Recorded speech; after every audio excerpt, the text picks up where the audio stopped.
জানি তো, আমার মতো অনেকেরই পছন্দের খাবার কিন্তু দই বড়া। আমি মিষ্টির দোকানে গেলে আগে দেখি দই বড়া বা ধোকলা কিছু একটা আছে কিনা, কারণ ওর চাটনিটা আমার ভীষণ ভালো লাগে। যাই হোক, বাড়িতেই বানিয়েছিলাম দই বড়াটা। অত্যন্ত সুস্বাদু খাবার হয়েছিল, টেস্টেও খুব ভালো হয়েছিল। তো দই বড়াটা বানানোর জন্যে বেশি কিছু খাটতে হয়নি। রাত্রে শুধু মনে করে বিউলির ডালটা ভিজিয়ে রেখেছিলাম। সারা রাত বিউলির ডালটা ভিজে গেছিলো, ভালো রকম ভিজে গিয়েছিল। তারপরে একটা মিহি পেস্ট বানিয়ে নিয়েছি। আমি হাত দিয়েই ফেটিয়েছি। তোমরা চাইলে ব্লেন্ডারের সাহায্যেও ভালো করে ফেটিয়ে নিতে পারো। দই বড়াটা এর আগে আমি অনেকবারই বানিয়েছি, তবে এরকম মশলাপত্র দিয়ে বানাইনি। তবে আমি কিন্তু দই বড়াতে নুন ইউজ করি না। এবারে কিন্তু একটু আদা, কাঁচা লঙ্কা আর জিরে দিয়েছি। দই বড়াটা ভালো করে ফ্যাটানো হয়েছে কিনা দেখার জন্যই আমি জলে দিয়েছি। দেখলাম ভালো করে ফ্যাটানো হয়ে গেছে। এদিকে কড়াতে তেলও বসিয়ে দিয়েছি। তেলটা ভালো করে গরম হয়ে যাওয়ার পর হাতে করে ভালো করে দিয়ে দিলাম। একটু সাইজে বড় বড় দিয়েছিলাম, যাতে দই বড়াটা বেশ বড় হয় বা ফুলে আরও বড় হয়।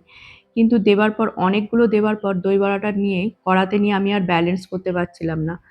এত ভর্তি ভর্তি হয়ে গেছে যে আটকে গেছে, এটার সাথে এটা লেগে গেছে। যাই হোক, সাবধানে নেড়ে চেড়ে এটাকে আমি উল্টে পাল্টে নিয়ে ভেজে নিয়েছি লাল লাল করে। তো এটা আস্তে আস্তে ভাজা হচ্ছে। এদিকে এদিকে দই বড়াটা যাতে আরও সুস্বাদু হয়, তার জন্য কিন্তু আমি এদিকে একটা চিনির শিরা বানিয়েছি। এদিকে আস্তে আস্তে ভাজা হোক, আমি এদিকে একটা চিনির শিরা বানিয়ে নিই। তার জন্যে একটুখানি তেল, সাদা তেল ফোড়ন দিয়েছি, তাতে আমি সর্ষে ফোড়ন দিয়েছি।